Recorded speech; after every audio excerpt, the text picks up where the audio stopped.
Is there anything in there? Yeah. Country, Philippines. Philippines. That's someone. Yeah. 7465. 74.65. 7465. Who cares? Look at the 7465. choking hazard. Some people do this stand out. At ito na nga par, talagang natutuloy na nga ang kanilang weigh-in par. Habang nagwi-weigh-in sila, naghihintay sa kanilang weigh-in, naglalay pa ang ating idol par at ang kaniyang trainer.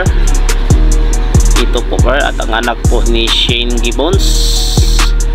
Yan po ang anak ni Shane Gibbons par, na si Abdan Gibbons. Yun par, tuloy-tuloy na po talaga ang kanilang laban, hindi na po ito mapipigilan par. At ito par, panoorin lang natin ang kanilang kunting live par. At dito par, talagang marunong ng mag-English ang ating idol par. May pa WhatsApp na siyang nalalaman par. Iba talaga pag ang trainer ay English paka din par. Magaling na siyang mag-English par. May pa shoutout pa.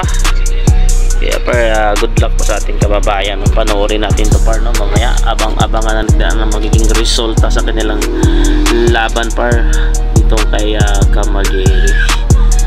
Yan par, papunta na po sila sa kanilang weigh-in. Ito po ang kaganapan par, at kasama ang ibang boxer par.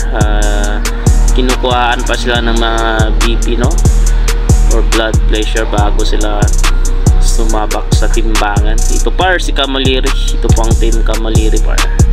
Talagang mahilig pa talaga siyang magpakalbo par. At ito, hinawak-hawakan pa ang kanyang mahiwagang ulo par sa kanyang kasamahan. Ito par, si Camalieri po ang unang kinuhaan ng BP.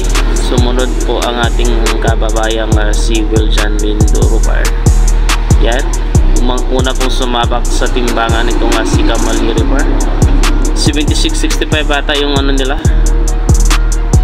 yung naalala, yung napakinggan ang timbang nila, 76-65. At dito par, ang atin na pong kababayan ang sumunod sa timbangan. Pareho silang pasok par sa kanilang weigh-in. Talagang kaabang-abang ito par. Good luck po sa ating kababayan. Kaya mamaya par, abang-abangan natin ang kanilang laban par. Hintay-hintay tayo sa magiging resulta. O par, nakahubad na po para po sa kanilang weigh-in pictorial. At ito po ang kanyang kalabang kalbo par na si Camalieri. Good luck po sa kanilang dalawa. Sana'y manalo po ang ating kababayan. Ayan po par, panoorin natin ang kanilang